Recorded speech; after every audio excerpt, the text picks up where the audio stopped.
forms of aggression to get in T1's face. All right, well, we have approached a détente with our casters. They have agreed to amicably alternate back and forth, so let's send it gracefully to our casters, Sunsfan and Jenkins. Thank you, Tsunami. Sunsfan here with Jenkins. You put it very eloquently, but of course the truth is Twitch chat thought that you guys were major cringe, so we just cut the bit and we're just going back to normal. We're fighting to not cast this, and now I have to do it. And I'm so you're sorry. saying you lost the original duel. I see. I did. He knocked it out of my hands. Everybody's like, oh, Jenkins won. I see. Well, that's great to hear that a lot of people want to cast with me. I wish Cinderin was here. Jenkins, what are your thoughts on these drafts? Timings on both. This VP lineup, I think, when they get to the mid-game, they have a lot of damage to pump into the Chronosphere. Between the Finger, Wyvern spells, Death Prophet, of course, that's a classic combo. T1, they have the strong high ground defense of Leshrac, plus the Nyx Assassin. Spectre eventually will be really great at killing these 3 backliners on the side of VP, so there's timings for both. Once again, this is not one of those drafts where one seems significantly better than the other. Yeah, finally get to see Winter Wyvern get played. Really lacking on that hero for sure this tournament. I think a Holy Locket would be a great pickup for Winter Wyvern in this game. Wow, that's kind of a crazy concept, and I mean, maybe if he had like this talent that would amplify all that, but that probably doesn't have that. That'd be quite a bit too OP, I think. Yeah, I think so. But the cool thing about it is because of the way that the draft ended up working out, we get to see a Nyx and a Lesh who have kind of been these, I want to say, basically on the same level as Wyvern for both the major and this tournament. I agree. This Nyx Lesh might be a stronger...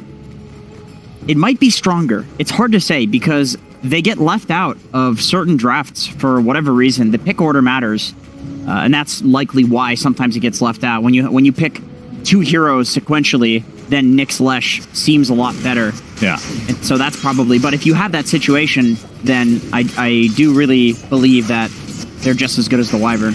But then again, you do give up Timbersaw as well, who's also feeling like this hero in the right game, pretty unstoppable. Do you think this is a good game for DM on the Timber? There's answers. Leshrac running at Timber in lane. This is a hero that as soon as you hit level 6 on Lesh, you can run at a Timber, and so long as he's not like 2 or 3 levels ahead, it's fairly easy to lane up against him. So even if the Spectre's lane goes kind of poorly, there will be an answer eventually. That's why a lot of the time when Timber gets picked, Batrider and Lesh both get banned out in that second phase.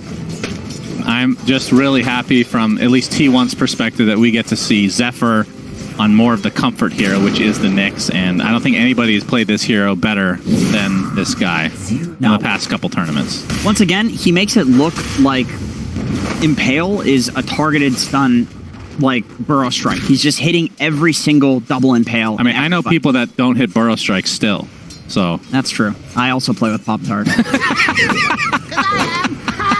Save, man, the inside jokes that nobody else gets just really get to me sometimes. Like 200 people in chat, Mac. Yeah, very true.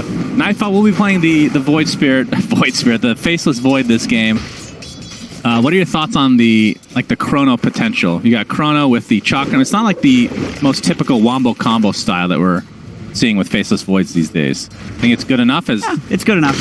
Yep, save. He's going to set up the Earth Spike with the Timber Chain to follow from DM. Whitemon on the Hoodwink, which is another hero we have yet to talk about.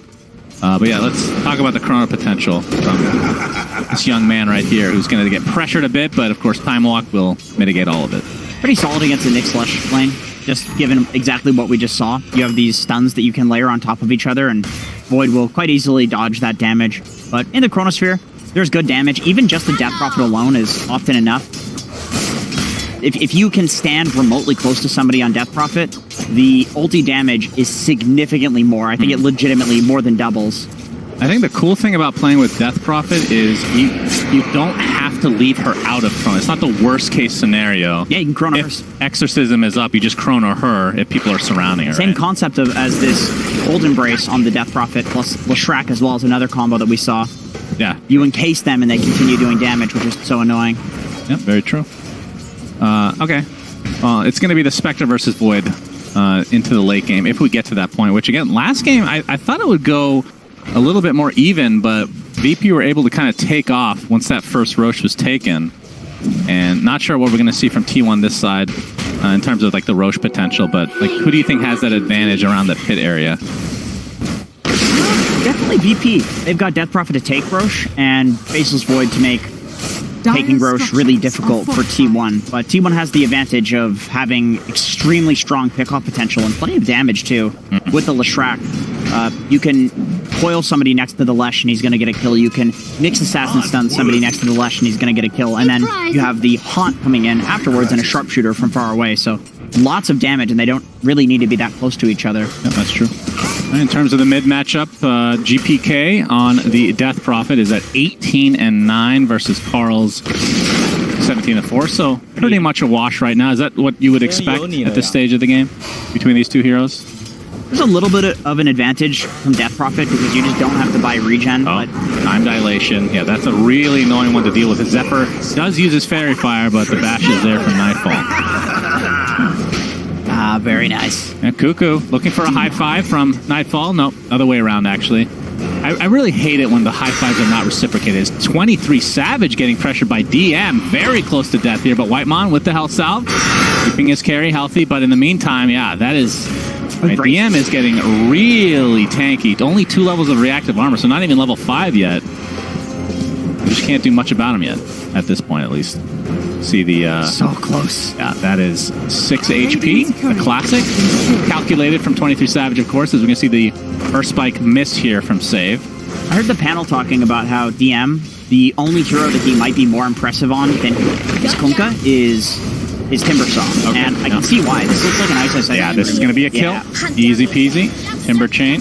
The best Timbers are these ones that pressure before they're level 6. They understand they can tank the creeps, and so they basically build up this creep army behind the tower, where the carry has to either tank that.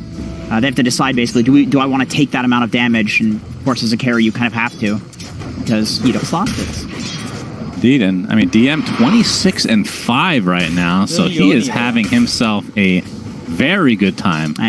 Juicy boy, this. Yeah, Cuckoo on the other side. I mean, 25-7, so he's not too far behind. It's really the carries that are kind of falling. I mean, they're not that far behind, but I guess you can call it a wash between the two in terms of Faceless Void and Spectre, but they're not having a free farm game for sure this time around. Spectre's supposed to have a tougher lane than Void is in this scenario, and it's kind of reflected. It's a very small difference. Okay, looking for that 6-minute rune, and it will be the invisibility. And at what point are you looking for Death Prophet to kind of get out of this lane and gank? It's not, I don't know, it feels like this hero that's just slow sieges with the Exorcism early. Or does he just stay mid and try to pressure that tower, knowing that puck has to go gank at some point? 23 Savage. Oh. Yeah, takes some damage from DM with the Earth Spike Fall, but it looks like he'll be fine. There's a couple of ways that you can think about Death Prophet's gameplay right now. Possibly you think that if Death Prophet runs at the Timbers lane, which looks like that is going to happen, the tower will just instantly fall because Timber can tank the tower and Death Prophet does enough damage to take the tower. Or maybe that's such an easy play that you just focus on mid because you know eventually you can just rotate to the Timber and get a free tower. So why not take the tower that's harder to take later, but easy to take now, which is the mid tower. And it looks like that is what he's trying to do. He's pressuring mid. So from Carl's perspective, we'll see what his reaction is going to be to this, because it's going to be a very long cooldown on Exorcism once it is actually popped. But he is EPK that is transitioning towards the bot as we see Save get the Earth Spike onto Whitemon. Again, Hoodwink, we've talked about him before. Does this feel like a Hoodwink game to you? I don't know what is a Hoodwink game. You should. We covered NADPC. We know. My thoughts on this hero is just that it's a generic stunning position 5, position 4. Maybe as a 4, the game needs to be better for it, but I see it similar to like a Crystal Maiden or a Lich when those heroes were strong, where you just never really felt bad having them on your team. Yeah. I mean, GPK made quite the walk over the bot lane as 23 Savage getting pressured. Yeah, not enough to actually burst him down to the end, but GPK's kind of going back and forth between bot and mid, and has given up a little bit of farm and XP as a result, but still a little bit ahead of Carl right now in that mid lane. And you can see Spectre again, 23 Savage. Yeah, they've spent a lot on consumables this game for sure, which is the main reason that VP is sitting on a 2k net worth lead at 8 minutes. That's actually a little more significant than I thought it would be. Yeah, they're taking a huge lead here, so I suppose there's nothing that GPK really needs to do. as he does head back down bot, I think this is a fairly free tower to take. Chakram with the Whirling Death. We see the Exorcism from GPK. If they can get 23 Savage. Oh, the Timber Chain's not going to connect on tree despite being an entire forest. But the right click and Whirling Death are more than enough. Whitemon, I mean, GPK wasn't even needed here, it feels like. But regardless, he's going to get XP for two of these kills. And perhaps into a tier 1 as well. Maybe the idea behind him rotating bot and dodging out of the way when it looked like he wasn't going to get any kills is that this is such a guaranteed rotation because DM is doing so well that if he's going to expend a Death Prophet ulti, he wants to get at least a kill first, which is pretty interesting. And we've seen numerous teams, including T1, kind of play the game greedy like that, going like double Midas and just trying to work out whatever advantage they can from every single spell that they have on the map. So it does make sense in terms of just optimizing for gold. Is, you know, you get kills, it's more gold. Nightfall working on a Maelstrom as his first main item on the Faceless Void. And then the counterpart for 23 Savage. Looks like it will be the Blade Mail to help him farm in the jungle, so no big surprise there. And he already picked up the Possessed Mask, actually, which is not too shabby. Although I think he would prefer the action here. Whitemon still only level 3, by the way. Just hits 4 there with that ward, but save, getting the mana drain off. DM, not quite in range for the Whirling Death, but the Chakram is going to be there with the Crypt Swarm as well. So feels like VP are getting pretty much whatever they want with this 5-0 advantage right now. Yeah, there's not anything that can kill DM, and the problem with Cuckoo, if he rotates towards DM, if he dies doing that once, then all of a sudden he's not tanky enough to do that a second time. And so he goes straight for the Hood of Defiance just to ensure that he is tanky, and I think probably that's why he's not rotating towards DM, is because he needs the boots first before he can realistically run at the lane. See the replay here. The ward kill. Oh, level 4. Feels so good, but then he dies. So maybe not so much. Zephyr still level 5 on the Nyx Assassin. We're at 10.5 minutes now. Let's see if these tomes come out. If they haven't already. It's 23 Savage playing a very, very close. Greedy boy. Yes, indeed. Still does not... Oh, he did get up the chip vest. Okay, that's the dream item for sure. On top of the Blade Mail to come for him. But still kind of playing the catch-up game. Does have Haunt, so if he finds an opportunity to find a quick kill and then back to farming, he'll do so. Otherwise, just full-on farming for him. It's a great Blade Mail game against Death Prophet and Timber. Damage that it's extremely hard for these heroes to control who it goes on, and so you can just Haunt in, reflect all of that damage. I like that also 23 Savage went for a Sage's Mask casually, eventually building into the Echo. Spectre really needs that mana. Yeah, we talked about it before, the fact that Blade Mail doesn't have that int, the Robe of the Magi anymore as part of that build. Pretty big deal for that hero as DM. Be tanking this up, gets the Vendetta off from Zephyr side. Splitter's not going to do that because of the curse. Beautiful timing from Kingslayer again, as that is going to be the death of Zephyr as a result. The coil basically just on the Faceless Void, but Nightfall looks pretty fine overall. It takes the Bushwhack, but just time walks into the tier 1. Just like that, VP with a tier 1 tower again and 2 kills. 7-0. This is starting to look a little yikes from T1. Jenkins. Man, the matchup between Timber and Leshrac is whoever starts getting kills on the other one, it feels like the other just feeds. And so that was about to be Cuckoo killing DM and stopping this reign of terror from the Timbersaw. But just a beautiful Winter's Curse, as we've seen so many times throughout this tournament and the Animajor. It is the biggest buzzkill ability in the entirety of Dota. We've also seen it in our Nightmares. This is true. As this hero is picked literally every game. Oh, Hex or Spike to follow. GPK gets off the Spirit side into the Silence. Very good layering into the finger. VP have come to play in this game 3. This is turning out to be a shellacking. I hate to say it. It's still, I mean, it is still kind of early, but yeah, it has the potential to expand for sure. 8-0 map advantage from taking the bot tower and the mid tower. If you're T1, you have to make a play soon. I think probably with the Puck plus Leshrac. You need the damage from Lesh, and the best longest range lockdown you have is the Puck. Nyx is not going to be enough at this point. He is very behind. Yeah.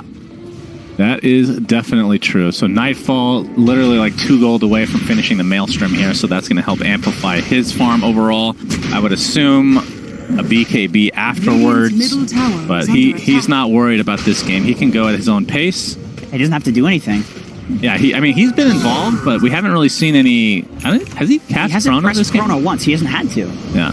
They got the tower. He baited the coil earlier on, and other than that, he's been farming, which is exactly what you're supposed to do if you don't need. I mean, a time dilation gives you some presence in lane, which definitely helps. But if you're Faceless Void versus a Puck, though, you're so happy about farming because, as the panel was talking about, it is a difficult matchup. Instant stun with this Puck and more than enough damage and disable to kill the Void. Yeah. 3K net worth lead for VP is looks like they want to take over the jungle again here, even though they already have this tier 1 tower. And they see Carl in the vicinity, but they also see a Wyvern. So, oh, that was T1 actually picking it up. Okay, that's the first kill for T1. That's exactly what you need. And Zephyr, again, like we've talked about this guy in the Nyx Assassin, he is building towards Ags. And I think it was Tiga that was saying that he's expecting T1 to get off to a slow start, and then the high ground defense is where they really shine. And this is the big reason why. The Ags on Nyx. I'm pretty sure you never want to play to defend high ground like that, but it's more so that you have the capability. Obviously, they tried to win the lanes. They've tried to make moves, but that is always a concern if you're playing against Nyx plus Leshrac, is how do we take high ground? And I do think VP has an answer. Death Prophet is a very long-range siege hero, but whenever you're standing closer to the tower, it does significantly more damage, so it is quite slow if you stand far away with DP and siege the tower like that. Yeah, that's true. And I think from T1's perspective, it also helps that Nyx, this is the item you build anyway, so it's not like he's changing his build because they're behind. True, yeah, that's true. Doesn't have to actually adapt, because we've seen literally the same build every game. Yeah. On every Nyx Assassin that actually gets through. Every team fight seems to be control an area. You play near some high ground with a ward, and your cores are kind of in and out, but the supports will sit in the back and just use spells from afar. And Nyx Assassin Ags is just about the best thing at doing this. The Nyx gets gone on. Good lord, he is not easy to kill with that 50% damage reduction. Raw damage reduction is OP. Is under attack. Centaur Stab. That's right. Always recommend. I mean, there's not that many damage reductions, like percentage-wise, right? Nope. Only a few in the game, so anytime you can get it in your hand. I was actually surprised when they buffed the Nyx Axe, because I thought it was already really good. Yeah. As Carl is going to have to use his coil to try to get away here. Doesn't really have anybody nearby, other than the Hoodwink. Yeah, that's, I mean, it's not the longest cooldown. It has been nerfed in the past couple patches, so it like has 20 seconds extra, I feel like, than it used to, but not that big of a deal. The coil, yeah, it usually have 65 seconds. And that was always too little.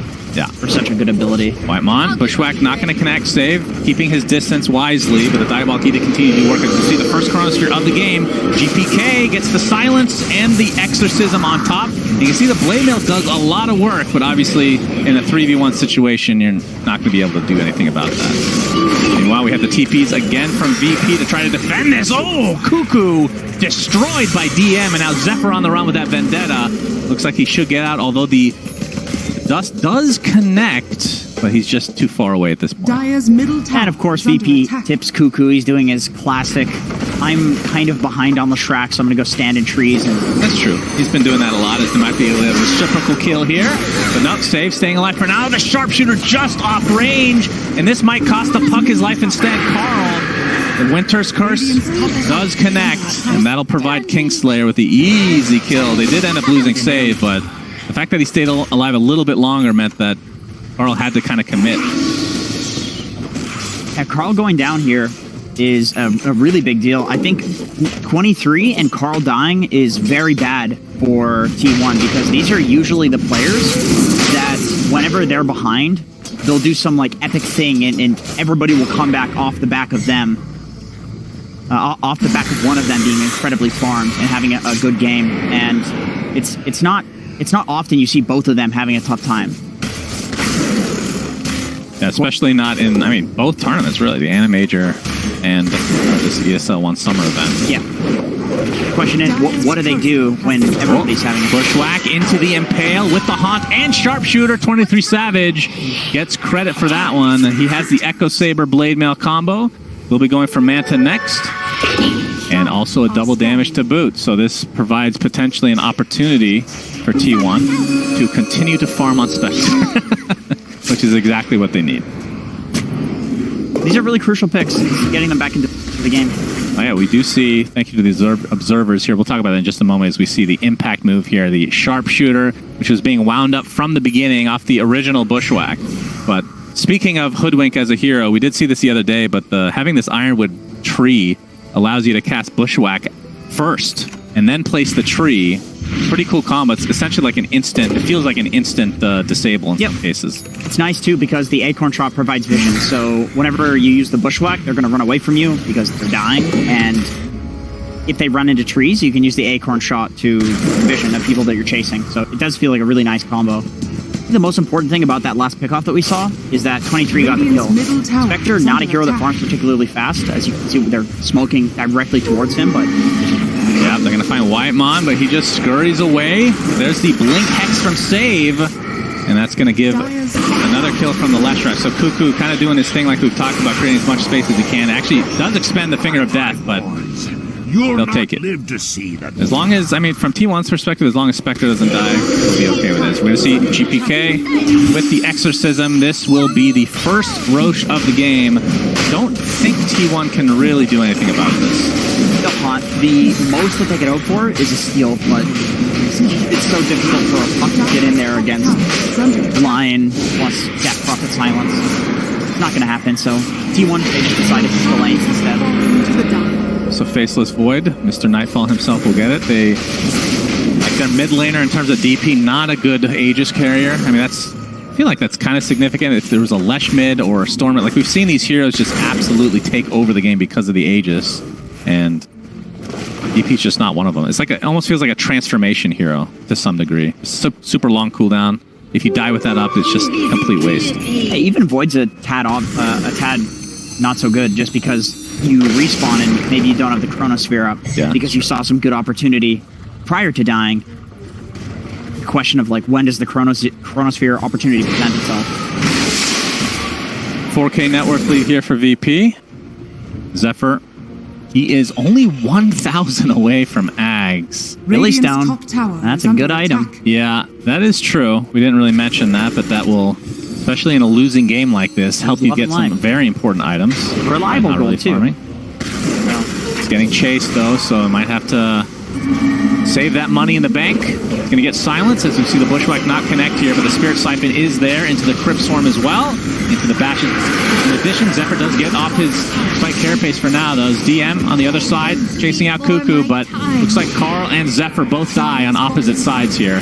So VP just in firm control of this game right now. Oh, Blink Hex again from Save. Here comes the Timber Chain. This will be a huge kill. Bushwhack again misses. You can see VP kind of doing this in and out game right now.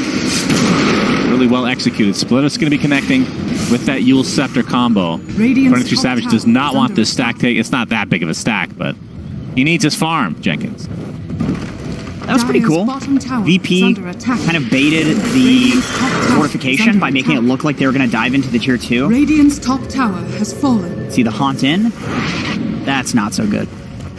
Oh yeah, the Winter's Curse. There goes his friend. I mean, it's like Winter Wyvern is just a really good hero. I don't know, it's weird. I believe that's a very strange opinion. I mean, we need to ask. Okay, whoever wins this tournament, winning interview, which you will not be on panel because you're casting. Yep. Maybe you can relay this to our panel. You can do that. Please ask. Well, I will forget because I'm an old man, but please remember to ask them to ask whoever wins about Winter Wyvern and what they think and why it gets through literally every game, because I actually don't know. I don't understand. It is interesting. It does seem like the ubiquitously best Dota hero currently. Everything else is just an argument against Winter Wyvern, where it's like, okay, guys, hear me out. And then everybody's like, oh, God, he's going to say something better than Winter Wyvern. GPK is going to pop the Exorcism here, and Nightfall just pounding on the tier 2. This is probably going to be given up, but pressure is applied to the tier 2 top as well. I mean, there's other heroes like AA, right? It's a cool hero because it provides you with this option of, hey, we pick this, which means you can't pick XXX, but at the same time... But this is always the discussion, though. It's always Winter Wyvern first and like, oh, hear me out. Yeah. No, but at the same time, Winter Wyvern, he pushes waves. He has great team fight. He has ridiculously OP heals right now. I feel like he just provides everything. 5 different builds that you can go that are all viable. Yeah. You counter it, she just goes a different build. All right, tier 3 tower is taking really heavy damage. And it looks like VP might actually just get this uncontested 0 defense here. As 23 Savage is going to be happy with the trade for the tier 2 for tier 3. Now you can see the Cold Embrace coming into play onto Nightfall. It's the Time Walk off, a little baby one there. Of course, still has his Aegis intact. Zephyr showing off that Aghanim Scepter. Gets off the Impale. The VP might just back up now. There's no Haunt yet for 23 Savage, so... I mean, he has it, but just doesn't have mana, so he'll have to TP back to base. VP just trying to force Carl back there. Obviously, you see 23 Savage in the lane, and the immediate thought is, this guy's just going to haunt in.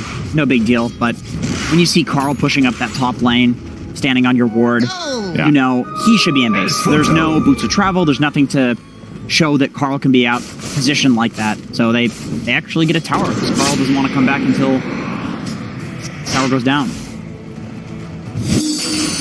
Yeah, that tower being down is... I mean, it's not like they're going up against a Lesh or something that can just quickly take it with a low cooldown thing. You have to commit an Exorcism, because that's pretty much their only tower push right now. But VP on the high ground here, going to break the smoke from Cuckoo. Oh, the Bushwhack is going to miss because of the Yules, but the Splitter does come in turn, so they find the kill regardless. And now the Coil is going to be pretty big. Chronosphere onto 2. You see the Winter Wyvern buy back into the game. The Impale is going to connect on 2 on top of this. Nightfall still with the Aegis, so he's not scared of anything. Cuckoo rounding up the Split Earth, does hit onto 2 in turn, and Nightfall has to time walk back to the tier 2 tower. But DM is going absolute ham. 2 dead for T1. Did cost a buyback from BP, but you can see that T1 is now completely on the run. Time dilation, able to be connected onto Whitemon. He's going to get chased here by the Faceless Void. And you can see here, Mr. Zephyr himself does get off the Spike Carapace, but they had vision. The Crypt Swarm is enough. So 4 for 1. It looked like a pretty good fight from T1 to start out, but they're maybe just too far behind at this point. That was very nice from Nightfall. He hits the Chrono there because he knows if he breaks the coil, he's probably fine. His team can save him. He had Aegis, but he breaks both of the Eon Discs of Cuckoo and Carl in that fight. And then afterwards, DM comes through, and he pops both of them. The 2 heroes that Nightfall popped the Eon Disc of, they killed first. So that was intentional. The Chrono was not to kill both of those heroes. It was just to pop their Eon Discs because they were so confident that without the Chrono, they could kill them so long as they didn't have those up. Right. Okay. That's cool. Now we have a Scotty online for Nightfall. So very difficult to kill, to say the least, as he's getting close to that level 20 as well, which we've seen both the Time Walk talent and 40 attack speed in one taken. The fact that he doesn't have... I mean, there's going to be a second Roche, so perhaps you want to play into that with the Time Walk talent, but we'll see. Interesting that Nightfall's not going for a BKB in this scenario. He's just confident that so long as he turns around with the Chronosphere when he gets foiled, he's going to be fine. He has the effective HP and status resistance to survive. Well, Spirit Siphon finds Cuckoo. You can see the Eon Disc proc. Time dilation to follow, though, and completely surrounded. Earth Spike from save. Down goes Cuckoo. Now 5v4 situation as T1 have to just back up. Cuckoo is an absolute maniac on this track. He just walks up so many high grounds. Somebody's got to do it, though. Yeah. Nightfall gonna take a bounty now. Farm the enemy triangle. This is the one downside with VP's lineup, is just the cooldown on Exorcism. They don't have like this secondary push here, it feels like. Yeah. Maybe the Timbersaw getting Shard would help. Is he actually queuing that up at any point? Oh, he literally just did. Okay. He's thinking the same thing. He's like, oh god, I'm so sick of waiting for this cooldown. I mean, it makes sense. It is good damage to the tower with that flamethrower. Yeah. And they don't need the Exorcism for damage in team fights, because Nightfall has enough net worth at this point that just the Faceless Void is going to do a ton of damage. It's literally just about taking the bear. So it's about ending out the game. Timber Shard, that'll help you do that a little. Nightfall did go for the 40 attack speed talent. Basically the same win rate between the two. 40 attack speed taken a little bit more often, though. That's kind of cool. You don't see that very often where it's similar pick rate, similar win rate as well. Depend on the build, too. If you're going for Aghanim Scepter, then the time walk cooldown just equals more damage. And the 20 talent attack speed is obviously more damage. All right, we're going to have a 5-man smoke from Virtus.pro. Ooh, we have Ether Lens here on Whitemon. He's actually going for Aghanim Scepter next, which of course we have seen from time to time on these more farm hoodwinks. As, oh, this will be a huge kill for VP. And yeah, this is going to be a super easy one as well. 23 Savage, just wrong place, wrong time. And Roshan, we can see not up for another minute 45. Check the kill score quickly. Yep, it is 420. I'm sure chat's very happy about that. That's good stuff right there. All right. Go ahead. Back to you. back to you, Jenkins. Yeah, Dakota, shout out to you. Yeah, Nightfall is just super, super farm right now. It looks like they are kind of waiting for this Roche. Thought they might try to force a buyback potentially here, but just playing it close to the vest. Again, 10k network lead, so they're not really in a super rush here. Yeah, they're confident they can play the map and choke T1 out. Boots of Travel on GPK, so that's fairly easy to do. And here's a little bit of that choking out happening. Yeah, impact move. You can look at the top score line. Oh, we're not going to get that because there is a kill coming. Sharpshooter's there. DM pops the BKB, but it's getting very low. Actually drops down, so nicely done from T1, but a big, juicy impale coming out from the line into the Chronosphere on the 2. And again, just too much farm for T1 to deal with. Oh, okay. The big Haunt comes in. 23 Savage pops the Blade Mail. He jumping left, right, and center. Finally, he focuses on Nightfall as he has no more illusions to work with. He got out? He got back to base? What? He didn't bash. Wow. The chances. I didn't even see him TPing, for God's sake. Yeah, that was a lot of right clicks with no bash. What's the percentage on this? 24%? Why is he a Dota player? He should be at the casino right now. Why? Maybe it's because he got the double kill. As we see, he actually TP'd right away. 2. Wow. 3. 4. Yeah. 5. Okay. 5 hits in a row. Let me do the math. But the Maelstrom did proc, so something at least proc for him. You can see the smiles coming out here. Always cool to see the webcams on these players. As Jenkins is opening up Google to calculate something, apparently. All right, 23 Savage. He sees Roche. He's going for it. This is the Aegis, Cheese, and Shard. They know Chronosphere is down. They know Exorcism is down. This is a really good play from T1, especially if it works out. I mean, it's a good thought regardless. I did the math. There's a 25% chance that would happen. That's it? I can't. No, that's not right. That's right. Was it 5 hits or 2 or 4? 5 hits. Okay. Not that big of a deal, then, is what you're saying. No, that's a big deal. Cuckoo gets the split arc, loser orb to follow, trying to create as much space as possible. The Aegis is not going to be taken. The stun comes out and snatched by Save himself. He's going to pop. That's not even a BKB. That is the Shard as 23 Savage has the Spectral Dagger away. Barely gets out with his live Zephyr stuck inside this freaking ult from Timbersaw. Just too much damage to deal with. Double kill for Nightfall. And yeah, Save ends up taking the Aegis. So that means T1 got Roche. I'm not sure who got the Shard. I see Save has a Shard. I'm not sure if that was from the pit. Save took the Shard and he must have given it to somebody else. We'll have to watch the replay here. Nightfall has the Shard. This is a big... Nothing to say. Look at this Earth Spike. Oh my god. So the Cheese on Cuckoo, for sure. The Cheese is on 23 Savage now. Well, now, okay, yeah, but he picked it up, I mean. Now I see it. All right, I'm going to click on it. Cheese is there. Okay. So who did get the Shard? Because Save does have it. So the ridiculous I assume it's thing about that. Oh no, it is on the reverse time on. Okay. The timing of that is you're playing against a Haunt. How do you blink in and steal the Aegis from 2 heroes? Yeah, that's pretty dirty play right there. Zephyr inside the trees, but they see him, and yeah, he's gonna be brought down. I mean, Timbersaw's such a good hero against Nyx Assassin, especially when you have the silence from DP on top of it. This is gonna be a full set of racks in the bot.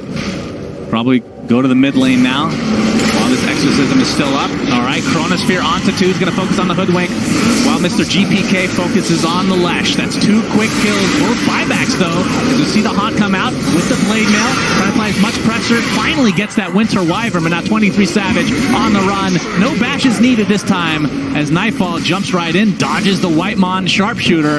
Impale's going to connect from Zephyr on the sideline, but Whitemon will fall regardless. And they have a sentry in the vicinity. Zephyr now on the run. Bash, first hit this time. Karma, full team wipe, VP, GG's call. This was a bit of a shellacking. What tier? What tier? This probably just a normal shellac. Normal shellac. Maybe one higher, it would be Mega. what's